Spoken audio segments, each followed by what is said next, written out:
নমস্কার বন্ধুরা, আসসালামু আলাইকুম। আমি আমার আজকে একটা নতুন রেসিপি নিয়ে তোমাদের সবার সামনে হাজির হয়ে গেছি। সেটাই কি করে করব সেটা সকলের সঙ্গে শেয়ার করছি।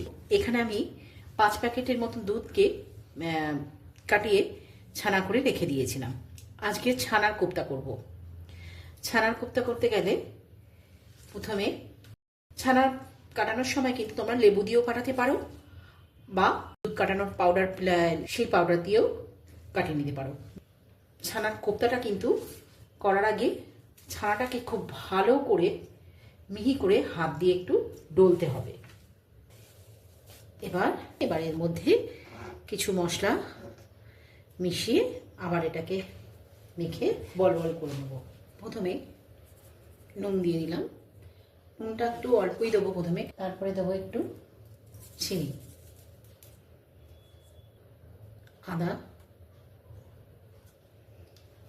ছোট চামচে 1 চামচ জিরে গুঁড়ো দিয়ে দিলাম, 1/2 চামচ মতন ধনে গুঁড়ো দিয়ে দিলাম, একটু লঙ্কার গুঁড়ো দিয়ে দিলাম। দিয়ে এগুলোকে সব মেখে নেব। আর এতে একটু দেবো ময়দা।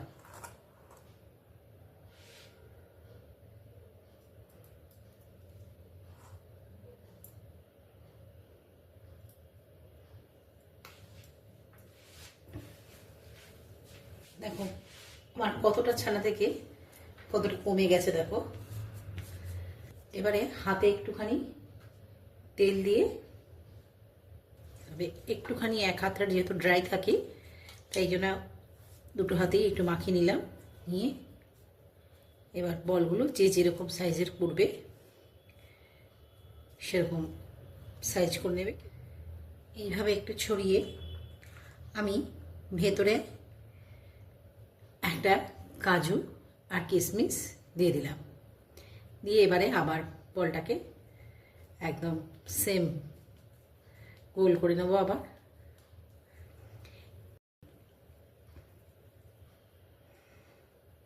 এইভাবে সব এক এক করে পুরো বল করে নেব। বন্ধুরা, আমার সব ছানার বলগুলো হয়ে গেছে। এবারে একটা ওভেনে কড়া বসিয়ে দেবো, এগুলোকে হালকা ফ্রাই করে নেব। এবারে একটা কড়া বসিয়ে দিয়েছি, তেলও দিয়ে দিয়েছি পরিমাণ মতন। একটু আঁচটা আমি মিডিয়ামেই রেখেছি, তা নাহলে যেহেতু এগুলো ছানা দিয়ে পুড়ে যাবে।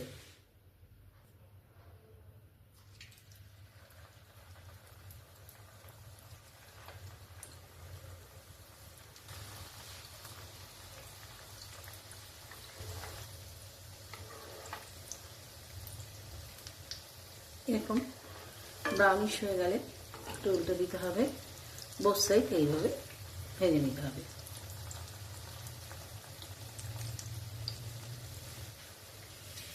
আমাদের বড়াগুলো ভাজা হয়ে গেছে। এবারে এগুলোকে আস্তে করে পুড়িয়ে নিতে হবে।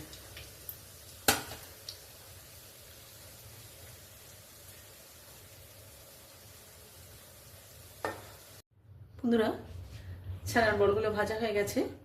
এবারে একটা গ্রেভি করার জন্য কিছু জিনিস নিয়ে নেবো, ভিজিয়ে রেখে দেবো। এবার 5টা লঙ্কা এখানে 2 টুকরো করে দিয়ে দিলাম। ঝালটা যে যেরকম খাবে সে সেরকমই দেবে। আর কটা কাজু দিয়ে দিলাম, একটু কিশমিশ দিয়ে দিলাম, 2 চামচ পোস্ত দিয়ে দিলাম। এবারে এটাকে আমি একটু জল দিয়ে ভিজিয়ে রেখে দেবো, পরে পেস্ট করে নেব। পেস্ট করে নিলাম। এবারে ওভেনে একটা কড়া বসিয়ে দেবো। ছানার বড়গুলো এটা আমরা ভেজেছিলাম সেইটার মধ্যেই তেলটা কমিয়ে নিয়েছি অনেকটাই, সেটাই বসিয়ে দিয়েছি। এবার এর সঙ্গেই একটু প্রথমেই ঘি অ্যাড করে দেবো।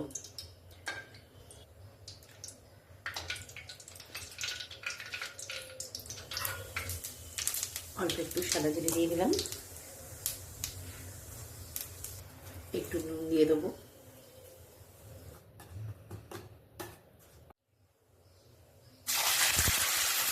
আদা দিয়ে দিলাম 1/2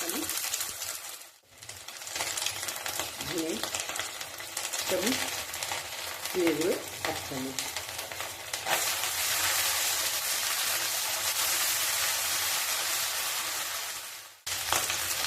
সামান্য একটু জল দিয়ে দেবো।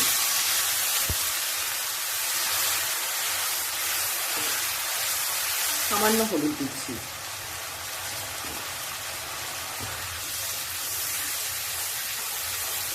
আমি যে পেস্টটা আমরা করে রেখেছিলাম সেই পেস্টটা দিয়ে দেবো। এবারে এর মধ্যেই একটু কাসুরি মেথি দিয়ে দেবো।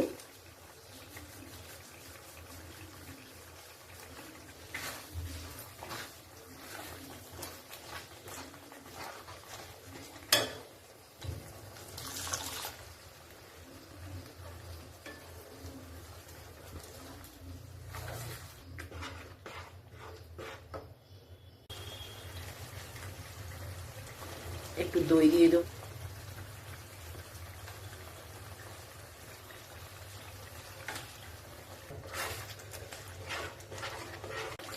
এবারে একটুখানি কাশ্মীরি লঙ্কার গুঁড়ো দিয়ে দেবো।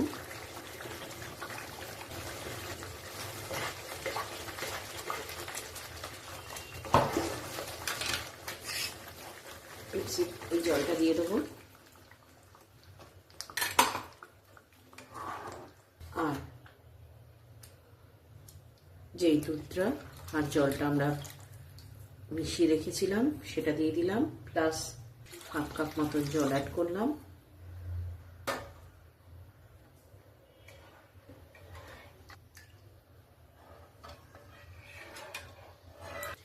একটু ফুটলেই কিন্তু আমরা ঝোলটা নামিয়ে নেব। এর মধ্যে একটুখানি লাস্টে শুধু শেষ করব একটু ফ্রেশ ক্রিম দিয়ে।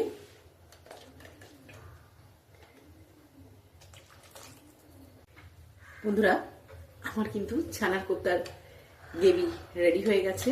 আমি কিন্তু এই ফুটন্ত গ্রেভির মধ্যে ছানার যে বল করে রেখেছি সেগুলো দেবো না, আমি কিন্তু ওটা নামিয়ে তার উপর দিয়ে ঢেলে দেবো। কেননা ছানার কোপ্তার বলগুলো কিন্তু একদম সফট হয়, তাই দিলে কিন্তু ফুটোতে একদমই গলে ভেঙে ভেঙে যেতে পারে। যে গ্রেভিটা করেছিলাম সেই গ্রেভিটা আমি একটা অন্য জায়গায় ঢেলে নিয়েছি। লাস্টে একটু গরম মশলা,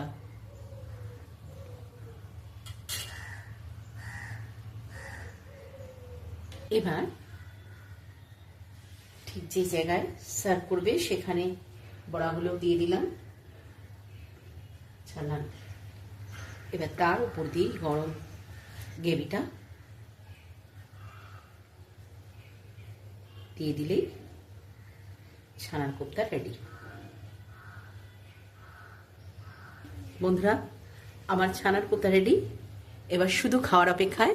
এটা কিন্তু ভাত, রুটি, পরোটা, রাইস সবকিছুর সঙ্গেই কিন্তু খুব ভালো লাগবে। আর যারা জানতে না তারা তো আমার এই রেসিপিটা থেকে শিখেই নিলে, তাই চটজলদি ঘরে একবার ট্রাই করে দেখে নাও। আমার এই রেসিপিটা যদি ভালো লেগে থাকে প্লিজ যারা ফেসবুক থেকে দেখছো একটা লাইক করতে ভুলো না, আর যারা ইউটিউব থেকে দেখছো তারা আমার এই চ্যানেলটাকে একটা সাবস্ক্রাইব করতে ভুলো না প্লিজ। আবার এরকম একটা ইউনিক রেসিপি নিয়ে তোমাদের সবার সামনে হাজির হবো নেক্সট ভিডিওয়ে। বাই বাই, সবাই ভালো থেকো, সুস্থ থেকো।